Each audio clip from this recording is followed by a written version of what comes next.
Okay, and the last thing, wrapping it all up, is Nintendo. They have a big... I don't need my notes anymore. This is a big deal for them. This is the most important E3 for them in a long time. They have got to bring the goods. And all eyes are on them because I think a lot of people who were assuming that they were going to get an Xbox and a PS4 or whatever, some of those people I think are now looking at the Wii U going, I don't know if I want an Xbox anymore. Maybe I do want a Wii U. This is a huge opportunity for Nintendo to really bring it. Oh man, I hope they so bring it because they could really achieve some real mind share here and attract attention to themselves if they start to seem like, the consumer's choice, right? They're definitely the least anti-consumer of the major platform holders. And that could be a huge advantage, so I hope they have the games to back that up. And we know some of what they're talking about this time. They're going to talk about Mario 3D, the new 3D Mario. They're going to talk about Mario Kart. They're going to talk about Smash Brothers. They're almost certainly going to talk about Wind Waker HD. They're going to talk about whatever Retro's doing, and who knows what else. So, let's talk about this for a second. Let's start with Smash Brothers, because I've seen a lot of people, and they seem to be very excited, and they are expecting to see a whole lot of stuff, and to learn a lot. I just want to temper those expectations, because I don't think we're going to learn a whole lot about Smash Brothers here. It's not going to be playable. They've pretty much told us that it's not going to be playable. They told us that by negation, because they told us that Mario will be playable, Mario Kart will be playable, and then they said Smash Brothers will be revealed.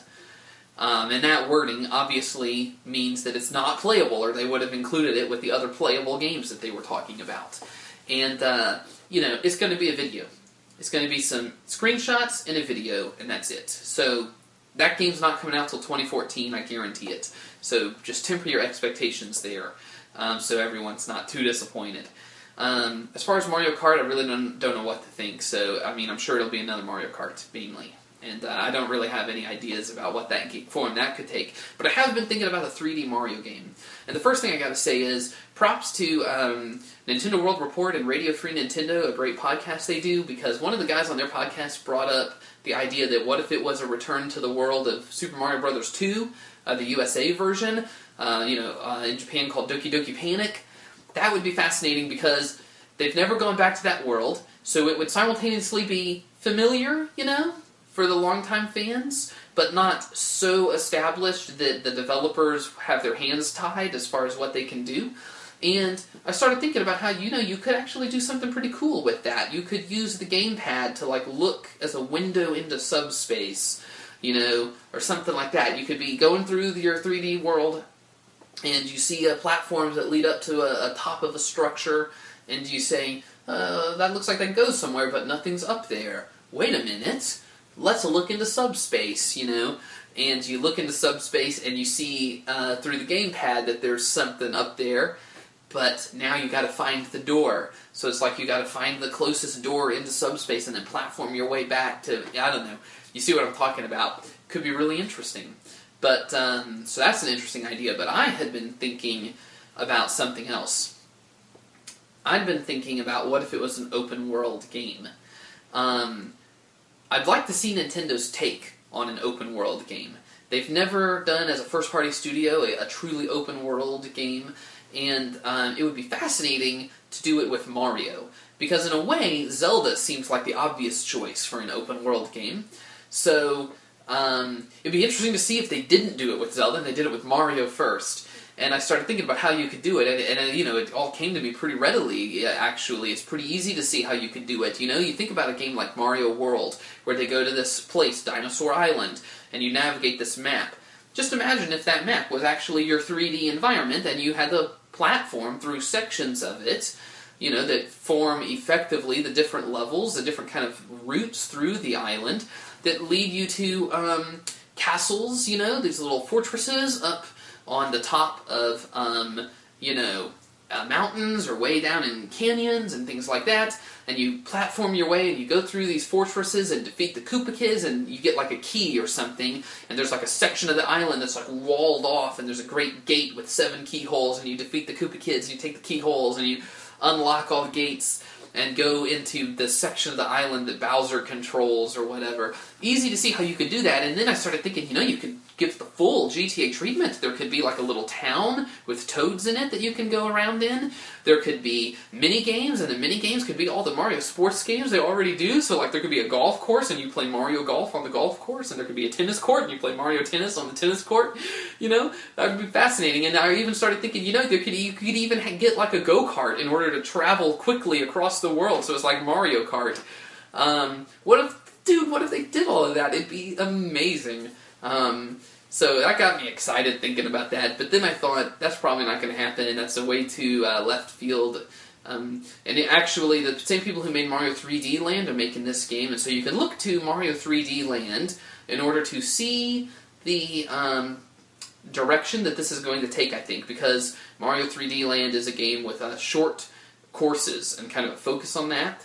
And actually Mario Galaxy and Galaxy 2 also had that, so they kind of seem to be shifting towards away from the kind of 3D levels of Sunshine and Mario 64, which seem to be trending towards a more kind of open world style 3D environment. They seem to be moving away from that and moving towards a system where it's more reminiscent of the older games. You go through short courses and there's like 80 of them. So that might be where they're going with this. On the other hand, 3D Land is a handheld game, and it kind of needs to be kind of bite-sized courses and stuff.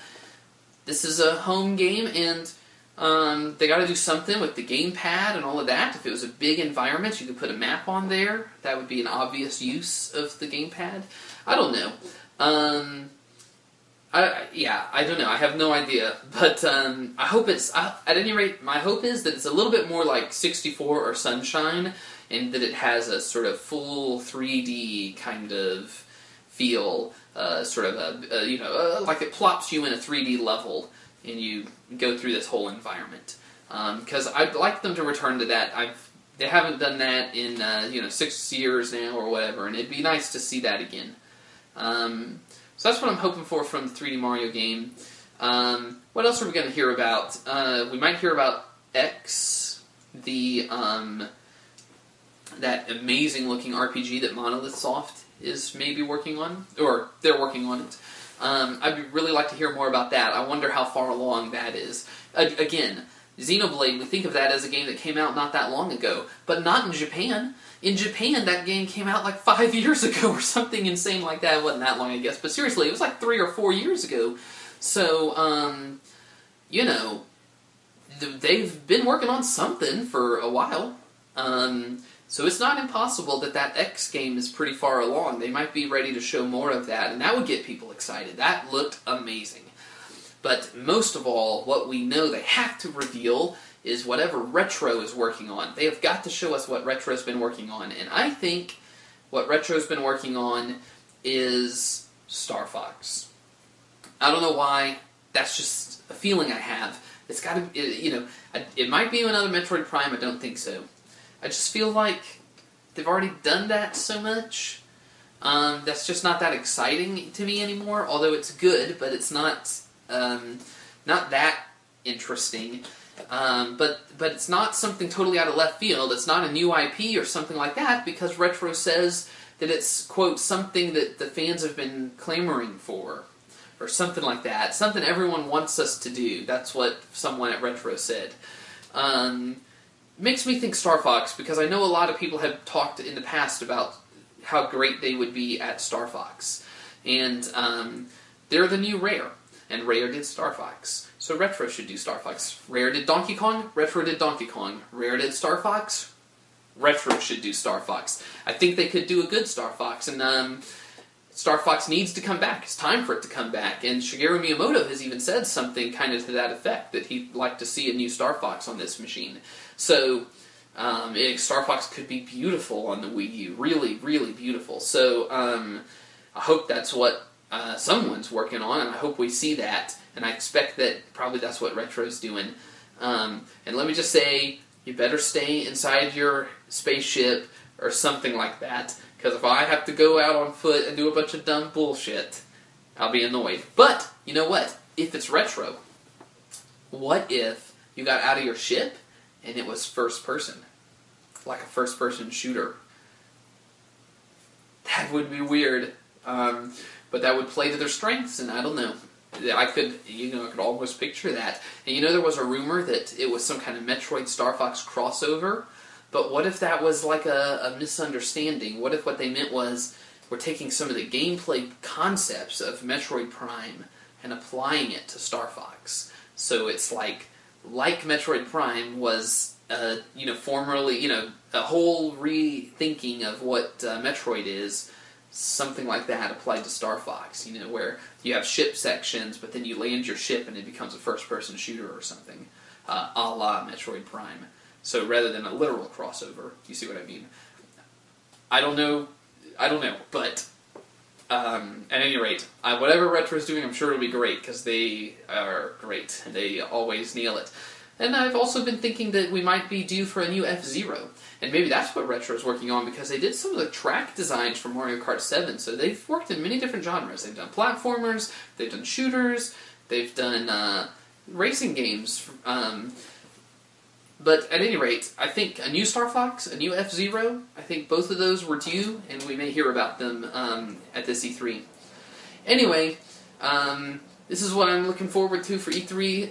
We'll find out in the next few days how much of this comes true, and I will do some videos doing my responses and commenting on what we get shown. So, yeah, stay tuned for that, and until next time, Paisanos.